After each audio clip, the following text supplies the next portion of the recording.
تاریخ اسلام کی عظیم مسجد قبلتین مدینہ شریف میں ابھی اس مسجد میں عشاء کی اذان ہو رہی ہے۔ یہ وہ عظیم مسجد ہے جس میں مسلمانوں کا قبلہ تبدیل ہوا تھا اور حضور نبی کریم صلی اللہ علیہ وسلم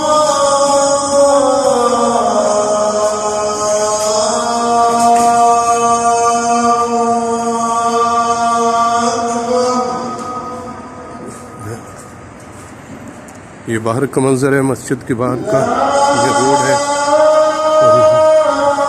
اور یہ